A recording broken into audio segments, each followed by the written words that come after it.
Visualizing and interpreting relationships between patterns. You are given the following starting numbers and rules for two sequences of numbers. Sequence X is there on your XY input-output table. You're going to start with an 8, and then you are going to add 4. So each time we add 4. So those are your X values. For sequence Y, okay, that is over here. We are going to start with the number 2. We start with the number 2, and we're going to add 1. You add 1 each time, okay? So it says fill in the table with the three terms, X and Y, then plot the ordered pairs on the graph, which I'll show you in just a second, by dragging the orange dots. And again, I'll show you what that's going to look like. The question that it wants to know is over here at the right. It's over here. It's asking the terms in the sequence Y are what? You'll have to fill this in times the terms in the sequence X. So what am I going to multiply by the 8, the 12, and the 16 to get the 2, 3, and 4? It has to be the same value. So I need to multiply by 1/4. Okay? Also, I said I'd show you the graph. The graph looks like this when you graph it. Okay? But here's the key part here. It's 1/4. You'll click after you get the graph. You'll have to move the dots to the right location, and then you will click on the correct next question, and that will bring up this problem. Well, although it's not the problem you will get, but you'll get another problem. So same question. In this problem, though, we are sequence for X. We're going to start with 9, and we're going to add 3.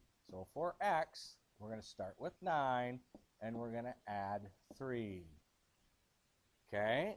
Then for sequence Y, we are going to start with 3 and add 1. So we start with 3 and add 1 each time. And then again, it's asking over after you graph it, make sure you don't forget that part. It's asking over here for the question. It says the terms in the sequence Y are blank times the terms in the sequence X. Now, sometimes this will be a whole number, okay, or a larger number, and sometimes in this case, again, it's a fraction, because you have to ask yourself, what am I going to take times 9 to get 3? And you're going to multiply by 1/3. You double check to make sure 1/3 works for all of them. 1/3 of 12 is 4, 1/3 of 15 is 5, so that must be the correct answer. Then you click on the check answer, you get it right, and it goes on to the next question.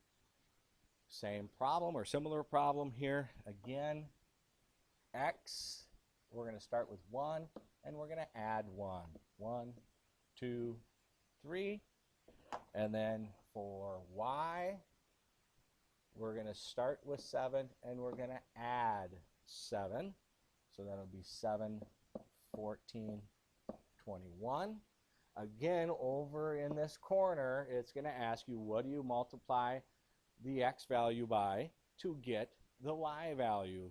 And as you notice, we're going to multiply by 7 each time. Okay, so the answer that would go up in this box over here is 7.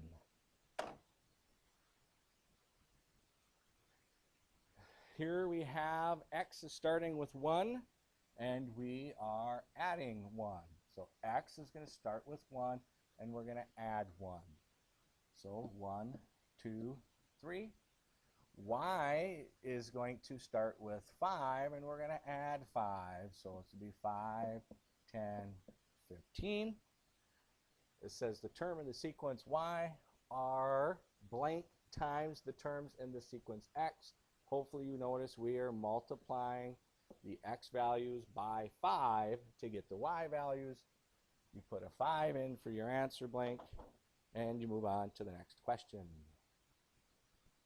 Here we're sequence X. First number is 3, and we're adding 3. So it'll be 3, 6, 9.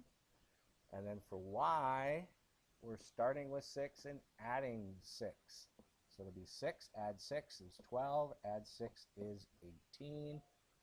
What do I need to take times 3 to get 6? Okay, I have to multiply that by 2. So you double check. Can I multiply by 2 to get 12? Yes. Can I multiply by 2 to get 18? Yes. So your answer here is 2. That is the end. Good luck.